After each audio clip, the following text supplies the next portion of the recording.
So whom else could I speak with about the climate? Turns out I didn't have to go very far.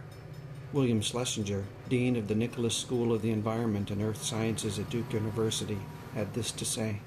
We have raised globally in our atmosphere the concentration of carbon dioxide from about 280 parts per million in the late 1800s to close to 380 parts per million today. That's roughly a 30% increase. And the projection is that we'll be 550, 560 in the year 2050.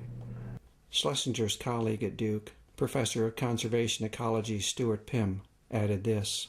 There is now a strong scientific consensus that has caused warming over the last several decades, maybe centuries, and there's a strong expectation that it will continue to do so.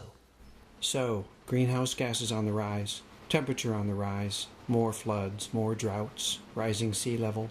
It's been in the news for some time now. How does this impact the community of life? Birds are arriving earlier in the springtime. Plants are flowering earlier. Species ranges are moving northward. We are seeing an extraordinarily strong signal, biological signal, of what global warming is doing for us. Crops and trees will grow in places they don't grow today. We have a lot of suspicion that they may not grow as well.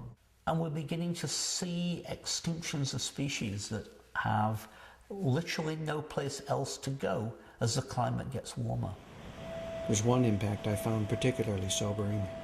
The carbon in the atmosphere goes into the ocean. It gets absorbed in the ocean. Is, I want to say, carbonic acid. Changes in the atmosphere, for example, of carbon dioxide can be buffered by absorption of the carbon dioxide into the oceans. That as you do that, you do change the acidity of the oceans. And we are finding that there's a measurable change in the acidity of the oceans.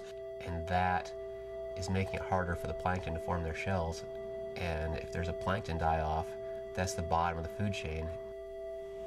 Plankton, as well as corals, are threatened not only by rising acidity, but by rising temperatures. Phytoplankton levels have declined by as much as a third in some northern oceans, and this has resulted in significant impacts to fish and krill and bird populations. But the reported dangers go far beyond a breaking of food chains, which is bad enough. Phytoplanktons produce half of the oxygen we breathe. Half. And they are a major carbon sink. When plankton dies, more carbon remains in the air, which means more warming. On top of this, new evidence shows that climate can shift very rapidly. Slow changes can build to a tipping point, and the system can then shift abruptly to a new state. This is happening in the oceans, where a global current known as the Grand Conveyor Belt is now being impacted, with possibly disastrous results.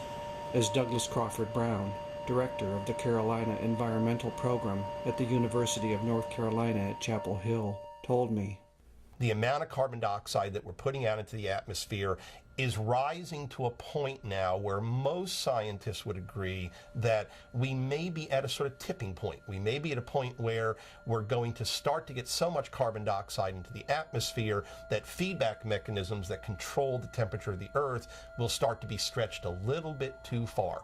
The classic one is you get too much melting of ice, it flows into the ocean, and you shut off the conveyor belt. And if that happens, this will cause dramatic changes in the climate in England. I mean, England would literally become Norway or Sweden, if you look at them on the globe, if the conveyor belt were to be slowed down. And we're starting to see changes of those magnitudes.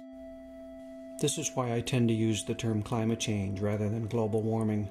A warming planet can have heating and drought in some areas and freezing in others, such as Europe and North America would experience if the Gulf Stream shut down. The impact of that would be huge. Those portions, much of which supply the agricultural bounty for Europe and the U.S., would have dramatic changes in climate, particularly affecting agriculture. There are a number of self-reinforcing feedback loops now in operation. Here are two such processes. The polar ice melting, which is opening huge areas of sea in the polar regions. Without that ice, which normally reflects sunlight, that polar sea is now going to be absorbing a lot more sunlight and therefore heat. We have a lot of carbon stored in the permafrost, and those permafrosts are starting to defrost, and when they defrost, that carbon dioxide, that carbon is going to be oxidized to carbon dioxide or brought out as methane and so on, and that will be a dramatic increase in greenhouse gases. This may get out of hand, and we'll suddenly be looking at a very rapid warming of the planet. This may get out of hand. Given that there seems to be a consensus that we need to reduce carbon emissions by 70% or more, and given that we live in a world where economies must grow or die, and given that our carbon emissions grow along with our economies, and given that many countries are working feverishly to emulate the American way of life, it's difficult to see a way to stop it from getting out of hand. I've yet to see a proposed solution that even comes close to realistically addressing the situation. Talk about a snowball's chance in hell. I mean, it's like I used to take this martial arts class, and a lot of these guys, it was kind of a kung fu thing. A lot of the guys in class would be saying, well, what if I meet a guy that's really good in taekwondo? Or what if I meet a really good boxer? And the teacher would say, well, you're going to get your butt kicked. You know? So what if we run into a tipping point where we have this kind of accelerated scenario of climate change? We're going to get our butts kicked. It's very possible that global climate change is out of our control at this point, no matter what we do, whether we implement Kyoto or Kyoto on steroids or whatever it is.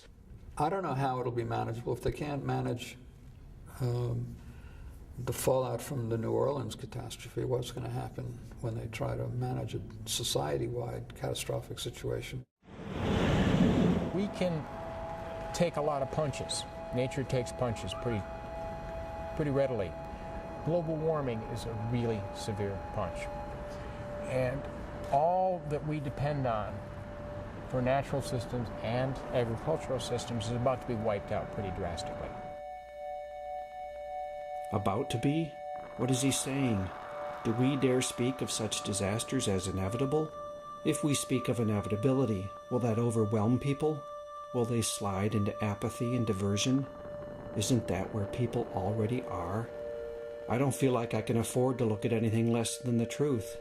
And then I must ask, what are we made of? Who will we be in the face of such truths? If we don't look at these things, one thing seems certain. Generations to come are not going to be very happy with us for refusing to get serious about these hugely important issues.